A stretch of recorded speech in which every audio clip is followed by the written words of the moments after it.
Bem, com isso, vamos falar sobre o Catar. O homem que construiu o Catar moderno faleceu, e seu legado é um dos mais complexos do Oriente Médio contemporâneo. Sheikh Hamad bin Khalifa Al Thani faleceu aos 74 anos de idade.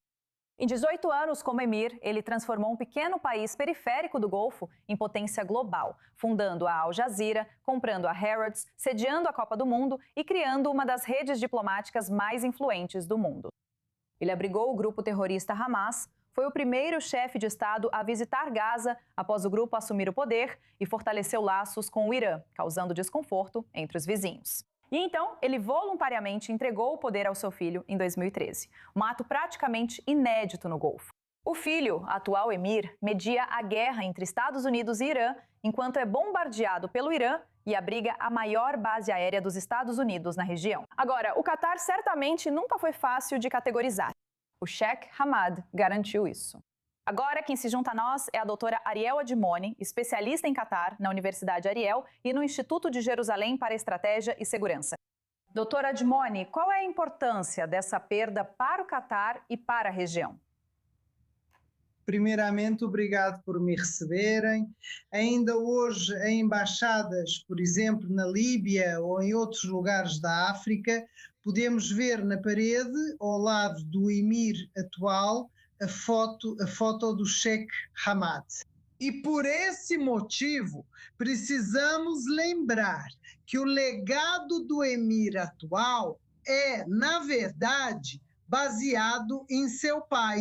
E por esse motivo, mesmo durante eventos oficiais, por exemplo, a Copa do Mundo, como você mencionou, mas também outros torneios e eventos oficiais,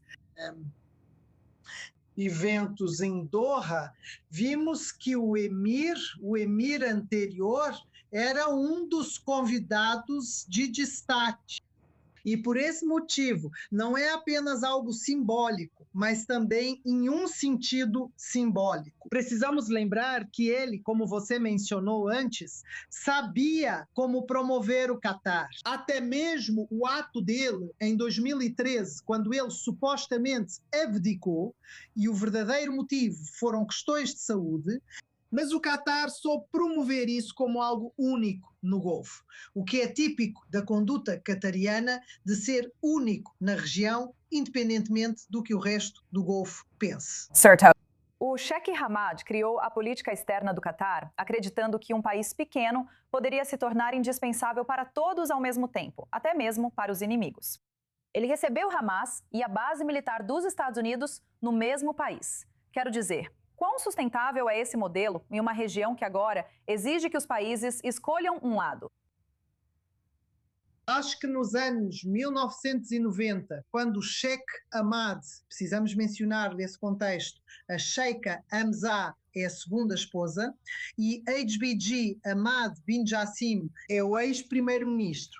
Outros dois membros cruciais na estratégia, mas de qualquer forma esses três realmente construíram, posso dizer, um modelo que em 1990 parecia, no mínimo, instável. E frequentemente víamos nos canais de notícias o Catar perguntava como preservar esse equilíbrio. Mas posso dizer que, à medida que o processo se prolongava, o Catar se tornava cada vez mais assertivo nesse processo. Na verdade, todos os lados, tanto o Irã quanto o Hamas, até, infelizmente, Israel e principalmente os Estados Unidos, na verdade, davam o benefício da dúvida ao Catar. Para o Catar, isso permitiu que o Catar preservasse esse equilíbrio instável ainda melhor. Agora, falando do Catar, fique com a gente, porque quero te perguntar sobre isso. O Catar gosta de parecer amigo de todos.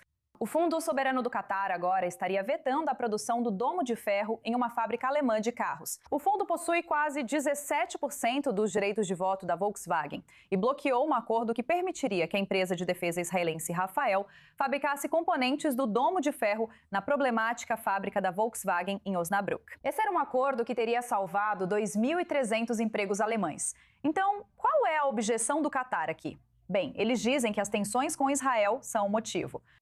Mas lembre-se, embora o Domo de Ferro seja o sistema que Israel usa para derrubar mísseis iranianos em seu território, também já foi usado contra mísseis iranianos lançados a nações do Golfo, como os Emirados Árabes Unidos. Voltando ao Dr. Ariel Admoni, estou interessada em sua opinião. O Catar também é um polo militar dos Estados Unidos. É mediador com o Irã, alvo iraniano, e agora bloqueia a produção do Domo de Ferro no país de um aliado da OTAN. Tudo na mesma semana. Isso é uma agilidade diplomática extraordinária? Ou a infame política do Catar de tentar ser tudo para todos finalmente está começando a desmoronar sob a pressão de uma guerra real? Não. Parte desse equilíbrio instável precisa preservar certos elementos, por exemplo, o lado islâmico.